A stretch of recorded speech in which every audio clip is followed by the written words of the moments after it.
Hey everybody, welcome to another episode of Widgets and Wonders. This is my show about great products from small companies. So today we're looking at some more Canadian resin terrain from M3 Studios out of Quebec. This is Jean Virgel's little project where he is making some sort of like, I guess, sci-fi 40K compatible terrain components to use as objectives or just to spruce up your gaming table. This first run is sort of like an Imperial Defense Line terrain set, and he's doing a Kickstarter for it coming up pretty soon. And stuff's also available for sale. And he's got some neato sort of like different looking pieces and some pieces that could actually have some in-game uses as well. So let's take a look at this first selection of resin terrain from M3 Studios. So here's the first run of resin terrain bits from M3 Studios. Like I said, it has kind of an Imperial sort of 40K grimdark theme. And it can be used for a variety of neat stuff. So we got a little sea fight arch here. It could very easily be an objective.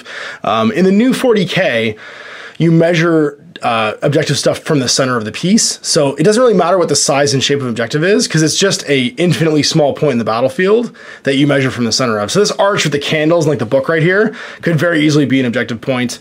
You've got this great little shrine over here that could very easily be one. And even the barricades, like you could have like, there'd be like some Imperial Intelligence stuff on top of them if you want to use it as that as well. We've got a defense line here, which is actually all modular in resin. So it's got some cool little like double-headed eagles on it and some dragon's teeth too that you can set up. If you wanted to use these, what I would probably do, probably will do in the future, is mount these into some area terrain. So the battlescape rules for the new 40K are basically this. It's broke down sort of like defense line stuff.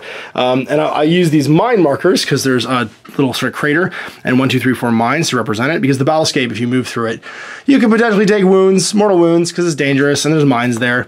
And then the other stuff is pretty obvious. We have a sort of twin laser cannon turret, a twin machine gun turret, heavy bolter style turret. Either of these could probably be used as the guns for the Aegis defense line if you had some defense line already but no guns.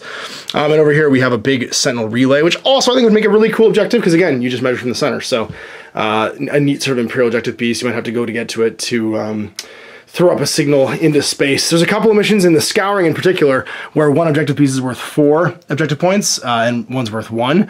You could very easily have this be the one that's worth 4, because it's where you're trying to actually like send your signal out.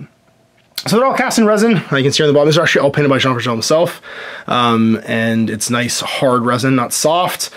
I don't know what kind of resin it is, but obviously you can email him and ask to find out more details. And the stuff's all finished, which is why I'm comfortable saying that he's doing a crowdfund just to get it in people's hands, because it's ready to cast, ready to go. It's not just an idea. And if you're looking for some accessories to make some new 40K terrain, new 40K coming out, it's pretty cool.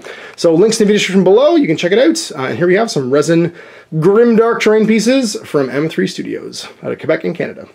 All right, so you have another great product from a small company.